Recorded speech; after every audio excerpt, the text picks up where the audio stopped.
Hello guys. അപ്പൊ wife pregnant ആണ്. അപ്പൊ നാളെ ഹോസ്പിറ്റലിലേക്ക് അഡ്മിറ്റ് ആക്കാൻ വേണ്ടി പറഞ്ഞിട്ടുണ്ട്.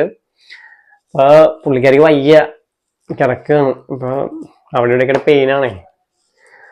അപ്പൊ നമുക്ക് പാക്കിങ് അങ്ങനെ തുടങ്ങാം. അപ്പൊ എന്തൊക്കെയാണ് പ്രോപ്പറായിട്ട് കൊണ്ടുവന്ന് നമുക്ക് അറിയില്ല, ഫസ്റ്റ് ടൈം ആണല്ലോ.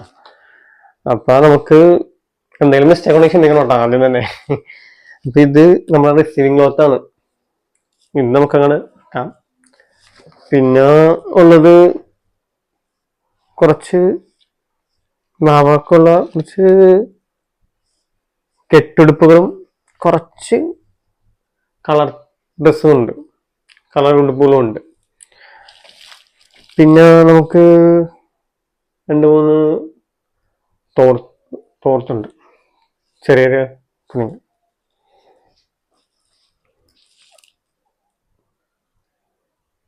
പിന്നെ നമുക്ക് കോട്ടൺ തുണികൾ നമുക്ക് തുറക്കാനായിട്ടേ സാധനങ്ങളൊക്കെ ഉണ്ട്. ചെറിയ ആളല്ലേ. പിന്നെ ബട്ടൺ ടൈപ്പ് കുറച്ച് എന്താ പറയാ, ഇതിൻ്റെ ഡ്രസ്സുണ്ട്, കുറച്ചുണ്ട്. പിന്നെ കുറച്ച് ടർക്കീസ് ഉണ്ട്. പിന്നെ സ്വാഡിൽ ക്ലോത്ത് ഉണ്ട്. സ്വാഡിൽ ക്ലോത്ത് ഇല്ലേ നമ്മുടെ, കറക്റ്റ് പേരൊക്കെ തന്നെയാണെന്നൊരു സംശയമുണ്ട്. പിന്നെ നമ്മുടെ ഡ്രൈ ഷീറ്റ് ഉണ്ട്.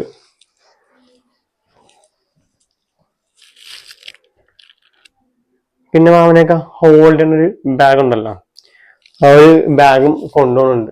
കുഞ്ഞാളല്ലേ, കുഞ്ഞു മാവ. പിന്നെ ഈ സാധനം കൊണ്ടാ, നമുക്കൊക്കെ അറിയില്ലട്ടാ, ഞാനിപ്പോഴാണ് കാണുന്നത്. ഒരു പാലടി എന്ന് പറയും ഈ സാധനം. അങ്ങനത്തെ ഗൂഗിളൊക്കെ കാണുമ്പോൾ അങ്ങനത്തെ പേരാണ് കാണുന്നത്. നമുക്ക് അതിനെ കുറിച്ച് അറിയണില്ല, പക്ഷെ ഇപ്പോഴാണ് കാണുന്നത്. അതും കൊണ്ടുപോകുന്നുണ്ട്. പിന്നെ നമുക്കുള്ളത് മിൽക്കി ലോഷനും വാഷൊക്കെ ഉണ്ട്, അതും എടുക്കുന്നുണ്ട്.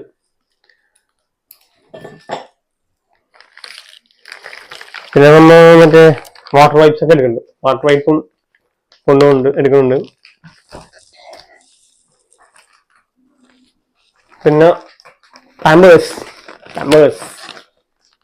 ഇതും. പിന്നെ ഇതെന്താ, സ്ലീപ്പിംഗ്